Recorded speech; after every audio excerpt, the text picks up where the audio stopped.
রাজাভাতখাওয়া বক্সা গেটে পর্যটকদের থেকে বন দফতর কোনো টাকা নিতে পারবে না, কড়া নির্দেশ মুখ্যমন্ত্রীর। বক্সা ব্যাঘ্র প্রকল্পের জঙ্গলে এলে এরপর থেকে পর্যটকদের বেশি টাকা ব্যয় করতে হবে না, জেনে খুশি পর্যটক থেকে শুরু করে পর্যটন ব্যবসায়ীরা। ঢুকতে টাকা লাগবে পর্যটকদের, ওয়াই? কার পারমিশনে এগুলো করা হচ্ছে? ম্যাডাম, এই যে এন্ট্রি ফি যেটা নেওয়া হয় আর যে ভেহিকল যেটা ঢোকে তার যে এন্ট্রি ফি নেওয়া হয়, এটা ম্যাডাম আমাদের চিফ ওয়াইল্ড লাইফ ওয়ার্ডেনের পারমিশনে যে ফিক্স করা আছে রেট, ওটাই আমরা। কে ফিক্স করেছে? Chief wild life warden, CWLW, chief wild life warden, PCCF wild life.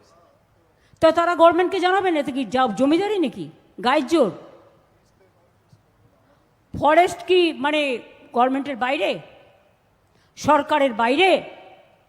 গভর্নমেন্টের কাছে পাঠাবে যদি কোনো ফিস বাড়ায়, ইমিডিয়েট ওটাকে চেঞ্জ করে দাও। পর্যটকদের জন্য কোনো ফিস হবে না, ক্যাবিনেট মিটিং করে ডিসাইড করো। কেন পর্যটক আসবে আপনার ওখানে? আপনি যদি 2,500 টাকা তার কাছে ফিস নিয়ে নেন। পাশাপাশি একাধিক বিষয় নিয়ে বন দপ্তরের আধিকারিককে কড়া বার্তা দিয়েছেন মুখ্যমন্ত্রী।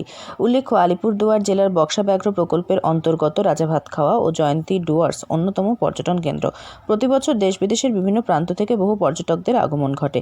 দীর্ঘদিন ধরে অভিযোগ ছিল, রাজাভাতখাওয়া বক্সা গেটে বন দপ্তরের পক্ষ থেকে পর্যটকদের কাছ থেকে বেশি করে টাকা আদায় করা হচ্ছিল।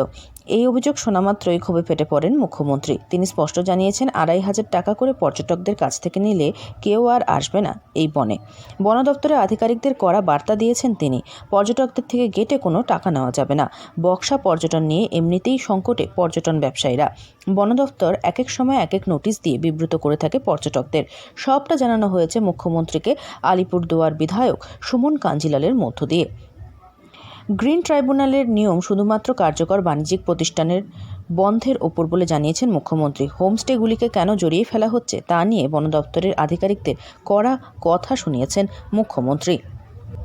আলিপুরদুয়ার থেকে অননাদের রিপোর্ট, লোকাল 18 বাংলা।